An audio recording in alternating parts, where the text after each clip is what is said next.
ભરૂચ જિલ્લામાં power green પ્રોજેક્ટના વિરોધમાં આમોદ જંબુસર ખેડૂતો 40 જેટલા ટ્રેક્ટર સાથે ભરૂચ કલેક્ટર કચેરી પહોંચ્યા અને 4 ગણું વળતર આપવાની માંગ કરી છે।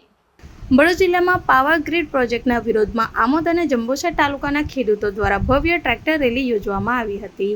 આમોદની રહેવાસુગરથી શરૂ થયેલી રેલીમાં 40 જેટલા ટ્રેક્ટર સાથે મોટી સંખ્યામાં ખેડૂતો જોડાયા હતા। ખેડૂતો નારા લગાવતા ભરૂચ કલેક્ટર કચેરીએ પહોંચ્યા હતા અને આવેદનપત્ર પાઠવ્યું હતું। જમીન સંપાદન તથા યોગ્ય મૂલ્યાંકન સાથે 4 ગણું વળતર ચૂકવવાની ખેડૂતોની મુખ્ય માંગ છે। રેલી દરમિયાન પોલીસ અને ખેડૂતો વચ્ચે પાર્કિંગ મુદ્દે બોલાચાલી પણ થઈ હતી।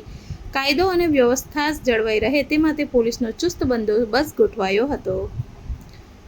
નમસ્કાર, મારું નામ હરિરામ સુરેશભાઈ પટેલ। અમે આજરોજ ભરૂચ જિલ્લાના તમામ ખેડૂતો કલેક્ટર ઓફિસે આવેદનપત્ર આપવા જઈ રહ્યા છે, કારણ કે 4/8/2026ના રોજ જે ગુજરાત સરકાર દ્વારા પરિપત્ર બહાર પાડવામાં આવ્યો છે 765 કેવીની જે વીજ લાઇન જાય છે પાવર ગ્રીડ કંપનીની, તે બાબતે ખેડૂતો જોડે જે અન્યાય થાય છે એ બાબતે આજે અમે સમગ્ર ભરૂચ જિલ્લાના ખેડૂતો કલેક્ટર ઓફિસે કલેક્ટર સાહેબને આવેદનપત્ર આપવા જઈ રહ્યા છીએ।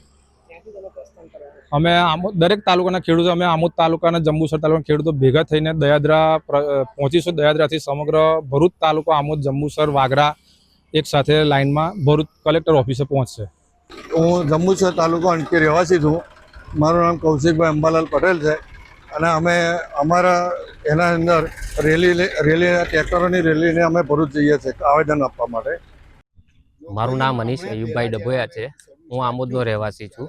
અમારે અત્યારે આ ટ્રેક્ટર રેલીની એટલા માટે જરૂર પડેલી છે કે સરકારમાં આટલી વખત આવેદનપત્રો આપવા છતાં પણ કોઈ પણ ખેડૂતનું સાંભળવામાં આવતું નથી।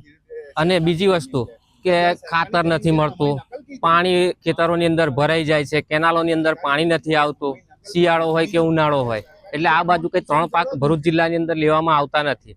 ફક્ત અને ફક્ત કુદરત ઉપર જ નિર્ભર છે। આજે રેલી એટલા માટે કાઢેલી છે કે અગાઉ સરકારે જે પરિપત્ર નક્કી કરેલો હતો એની અંદર વાત હતી કે ખેડૂતોને કમ્પ્લીટ પૂરતું વળતર આપવામાં આવશે, પણ એ પરિપત્રની અંદર એવું છે કે માર્કેટ વેલ્યુના 200%, એટલે કે માર્કેટ વેલ્યુના 200% અને 25 વર્ષ સુધી આ થાંભલા ઊભા થશે, એની અંદર ખેડૂતને તો કંઈ ફાયદો થવાનો જ નથી। ખેડૂતનું શું છે કે નુકસાન જ છે। સરફરાજભાઈ શબ્બીરભાઈ પટેલ।